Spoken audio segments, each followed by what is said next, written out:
Assalamualaikum warahmatullahi wabarakatuh. Waalaikumsalam warahmatullahi wabarakatuh. Jamaah. Yeay. Oh jamaah. Yeay. Alhamdulillah. Alhamdulillahi robba wabil islami dina wabi Muhammadin sallallahu alaihi wasallam nabiyya wa rasulah. Allahumma sholli ala sayyidina Muhammad wa ala ali sayyidina Muhammad. Jamaah. Yeay. Sebelum kita mendengarkan tausiah dan belajar bersama dengan guru-guru kita saksikan dulu yuk tayangan yang ini bikin sebel, bikin sedih seluruh umat di dunia ini menurut saya. Apa sih tayangannya? Ini dia. Kak Caca, Ya Ibu. turut berduka cita dengan Palestina. Subhanallah. Karena sampai saat ini masih saja saudara-saudara kita ini diserang oleh orang-orang yang dolim itu, Bu. Bener, ini udah bukan tentang agama lagi, tapi tentang kemanusiaan. Ya, saya- Subhanallah. Dan masih ada yang bisa bilang kalau ini bukan tentang genosida, padahal udah jelas-jelas genosida. Iya. Mana ada anak kecil-kecil balita bisa masuk militer, kan nggak mungkin dong Bu ya. Ya. Subhanallah. Kita minta doa ya sama guru kita Ustadz Maulana. Jadi gini, buat kita semua ini pembelajaran bahwa sebenarnya kita yang diuji. Ya, Bukan beliau orang-orang yang di sana yang lagi diuji. Ya, Pak. Seberapa peka kita, sebagaimana perasaan kita terhadap saudara-saudara kita. Sebagai orang muslim, kita dibagikan kayak satu tubuh. Yang satu yang sakit, yang lainnya merasakan. Betul tadi kata Caca, bahwa ini adalah bukan lagi persoalan agama, keimanan, tapi kemanusiaan. Membuat kita jadi iya, sebel. Sebel, Pak Ya, Ustadz. makanya nih dalam bentuk ketaatan kita harus taat. Taat apa? Taat dalam artian bagaimana kita menjadi seorang muslim. Mohon maaf, kita bantu lewat tenaga kita, lewat jabatan kita. Siapapun yang punya jabatan, wewenang dan sebagainya, yang punya harta silakan bantu. Dan yang tidak ada sama sekali tadi kata Caca, kita bantu dengan doa. Ya. Berbicara tentang doa ini juga, mudah-mudahan kita mendapatkan kemuliaan atas doa yang kita ucapkan. Amin. Setidak-tidaknya kita berada dalam kebaikan. Amin. Ada tingkat kepedulian empati kita kepada mereka. Amin. Ya. Amin. Dan juga Ustadz minta doanya buat jamaah yang ada di rumah juga atas meninggal atau berpulangnya istri dari Habib Lutfi di Pekalongan jam kalau nggak salah semalam, tapi insya Allah akan dikebumikan siang ini jam 2 siang di Pekalongan. Oke. Kita sama-sama kirimkan surah Al-Fatihah buat semuanya, termasuk keluarga besar Habib Lutfi, Habib istri Lutfi. beliau. Baik. Al-Fatihah. Auzubillahi minasyaitonir bismillahirrahmanirrahim. Alhamdulillahirabbil iyyaka na'budu wa iyyaka nasta'in. Hanya kau yang bisa menolong. Ya Allah bantulah tolong. Inna siratal ladzina an'amta alaihim waladdallin. Amin amin ya rabbal alamin. Amin, qabul insyaallah, jazakallah khair. Ibu silakan kembali ke tempat duduk. Jamaah. Pelajaran tadi kata Ustadz Maulana. Ini sebenarnya pelajaran bukan hanya untuk saudara-saudara kita di Palestina, tapi juga untuk diri kita. Bahkan banyak mungkin dari mereka yang mendadak menjadi yatim piatu atau menjadi single parent. Seperti tema kita pada pagi hari ini adalah jangan sedih menjadi single parent. Karena mungkin kalau menjadi single parent pasti perjuangannya beda banget dengan orang tua yang bisa kolaborasi nih ya, suami istri gitu ya. Tapi sebelum kita belajar bersama dengan guru-guru kita, ada sebuah tayangan yang bisa menginspirasi kita semua. Ini dia. Tabarakallah, inspirasinya ada di depan kita dan juga ada di belakang kita juga. Masya Allah, tabarakallah Ustadz. Tapi Ustadz Ahmad Khan, apa kabar Ustadz? Baik, Alhamdulillah, senang banget hari ini bisa ketemu sama Ustadz Ahmad Khan. Ustadz, baginda Rasulullah itu juga pernah menjadi single parent ya. Gimana sih ketika baginda Rasulullah itu mengurus Sayyidina Aisyah ketika Bunda Sayyidah Fatimah. Oh, Sayyidina Fatimah maksud saya, afwan, maaf ya. Salah ngomong. Maksud saya adalah bagaimana ketika baginda Rasulullah mengurus Sayyidina Fatimah ketika Bunda Khadijah wafat. Ya. Mohon tausiahnya. Jamaah Islam itu indah yang dirahmati oleh Allah Subhanahu wa taala.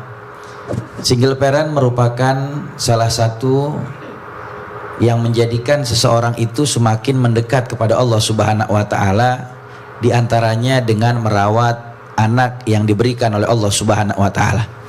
Keadaan single parent adalah keadaan di mana seorang ayah merawat anak-anaknya tanpa kehadiran istrinya atau ibu dari anak-anaknya atau sebaliknya. Akan tetapi perlu diketahui bahwasanya di dalam kitab Syarah Uqudul Ujen fi Bayani Huquqi Zaujain karya Imam Nawawi dijelaskan bahwa siapa saja istri yang ketika dia ditinggal oleh suaminya lalu kemudian dia tidak menikah lagi, dia mengurusi anaknya, dia merawat anaknya, dan dia tidak menikah bukan karena sesuatu hal tapi karena khawatir tidak bisa merawat dan membesarkan anaknya, maka niscaya wanita tersebut mendapatkan tiket ke surganya Allah Subhanahu wa taala. Jadi jangan bersedih ketika kita menjadi single parent, karena sesungguhnya di situ ada pahala yang besar dari Allah Subhanahu wa taala.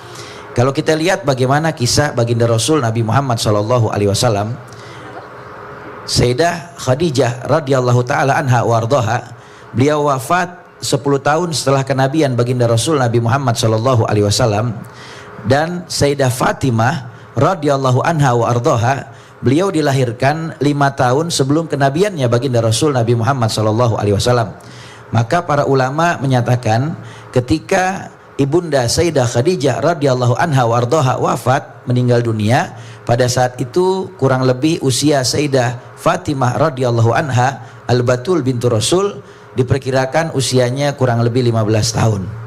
Akan tetapi Sayyidatuna Fatimah radhiyallahu anha wa ardaha, beliau sedari kecil sudah selalu membersamai baginda Rasul Nabi Muhammad sallallahu alaihi wasallam, ikut mendampingi baginda Rasul Nabi Muhammad, menjadi anak bungsu yang paling disayang oleh baginda Rasul Nabi Muhammad sallallahu alaihi wasallam. Bukan hanya Sayyidah Fatimah, Rasulullah sallallahu alaihi wasallam memiliki 6 orang anak, diantaranya adalah Sayyid Qasim, Sayyid Abdullah, lalu kemudian Sayyidah Ruqayyah, Sayyidah Zainab, Sayyidah Ummu Kulsum, dan yang terakhir adalah Sayyidah Fatimah radhiyallahu anha wardaha. Dan ada lagi Sayyid Ibrahim yang lain dari ibu yang lainnya, yaitu dari Sayyidah Maria Al-Qibtiyah yang keturunan dari Mesir. Jadi baginda Rasul Nabi Muhammad SAW ini merawat anak-anaknya, dan Rasulullah SAW juga mengajarkan kepada mereka bagaimana untuk mendekat kepada Allah Subhanahu wa taala. Contoh Sayyidah Fatimah. Sayyidah Fatimah ini dijuluki Al-Batul. Ya, seseorang yang tidak pernah putus amal ibadahnya. Masya Allah. Seseorang yang Allah Subhanahu wa taala haramkan baginya neraka. Seseorang yang dijuluki Ummu Abiha, yaitu ibu bagi ayahnya, karena dari kecil bahkan setelah wafat Sayyidah Khadijah, Sayyidah Fatimah itu menggantikan kedudukan ibunda Khadijah untuk membersamai Rasulullah berdakwah, merawat Nabi Muhammad. Dari kecil sudah dididik oleh Rasulullah SAW untuk bagaimana prihatin, untuk bagaimana mendekat kepada Allah. Begitu. Masya Allah, itu jadi koneksi hubungan bapak dan anak benar-benar terjalin walaupun memang sudah ditinggal oleh ibunya. Ya. Baik, jazakallah khair Ustaz Ahmad Khan. Kasih tepuk tangan dulu dong Bu, luar biasa. Masya Allah tabarakallah. Ustaz Syam, boleh dong di sini kita mau nanya nih, sebenarnya apa sih Ustaz Syam janji Allah kepada orang yang memang merawat anaknya, khususnya sebagai single parent, baik bapak ataupun ibu? Karena kadang-kadang sebagai single parent itu nggak mudah loh, harus ngurus anak, tapi di sisi lain juga kan pasti punya kebutuhan ekonomi, dan mungkin juga apakah ekonominya ini cukup, kadang-kadang nggak cukup atau gimana gitu. Nah, apa sih janji Allah yang bisa membesarkan hati kita? Mohon tausiahnya. Baik, saudara menantap guruku Ustaz Maulana, Ustaz Ahmad Khan, Kacaca, serta guru-guru kami yang dimuliakan Allah Subhanahu wa taala. Al-Qur'an surah Ibrahim ayat 36. A'udzu billahi minasy syaithanir rajim. Allah Rabbi innahunna adlalna katsiran minan nas faman tabi'ani fa innahu minni wa man 'asani fa innaka ghafurur rahim.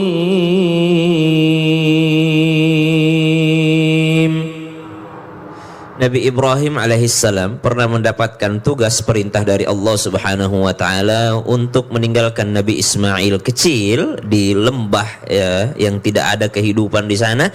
Tapi di tempat tersebut Nabi Ibrahim alaihissalam berdoa, Rabbana inni askantu min dzurriyyati biwadin ghairi dzi zar'in 'inda baitikal muharram Lihat bagaimana Nabi Ibrahim alaihissalam meninggalkan di tempat tiada makanan, tiada sesuatu apapun kecuali adanya rumah Allah Subhanahu wa taala, yaitu Baitullah yang sangat dihormati, yang sangat dimuliakan. Maka dari sini kita mengambil pelajaran, bagaimanapun single parentnya, kalau dia berusaha mendekatkan dirinya kepada Allah Subhanahu wa taala, berusaha ke tempat-tempat mulia seperti masjid ataupun tempat majelis ilmu, maka pada saat itu juga anak ini bukan lagi dijaga oleh sang single parent, tapi dijaganya oleh Allah Subhanahu wa taala. Maka dalam kesusahan apapun, dalam kesulitan ekonomi apapun, kalau yang dikejar adalah ridhonya Allah Subhanahu wa taala, insya Allah akan datang pertolongan Allah.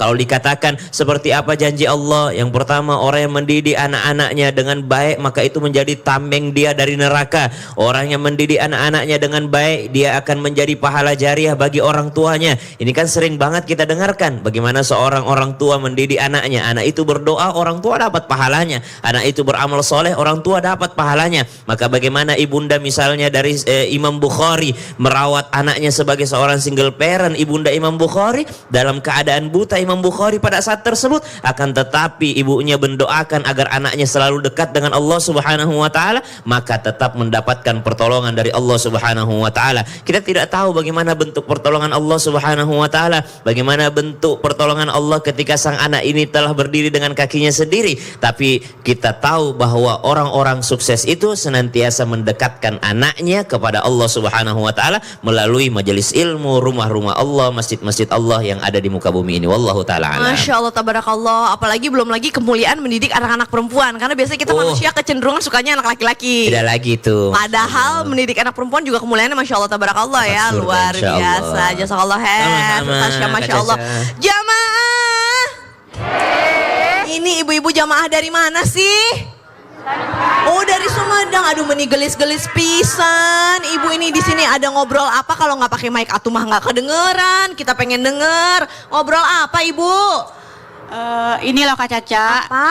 Saya bilang kalau ngurusin anak itu jangan lupa ngurusin diri sendiri juga. Oh, emang kenapa harus ngurusin diri sendiri?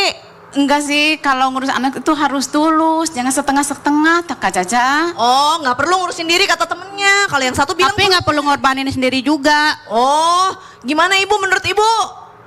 Ya harus tulus aja. Pokoknya harus turus, Iya. jadi nggak sempat ke salon gitu nggak? Sendiri juga harus diurus gitu maksudnya. Ini dipanggil Ustadz, dipanggil Ustadz. Afwan Ustadz, ada apa Sini, Ustadz? sini. Ada apa Ustadz? Kenapa Ustadz? Daripada bertengkar di situ, kita lihat ke sana. Ya, ada apa? Coba lihat nih. Ada apa di sana? Kita akan bahas lebih lanjut untuk mencari solusi setelah yang satu ini. Jamaah, alhamdulillah. Lila. Yang kemana-mana ya, ibu Ini di situ kan- aja Tapi terus. mereka lagi ini Apa? beda pendapat.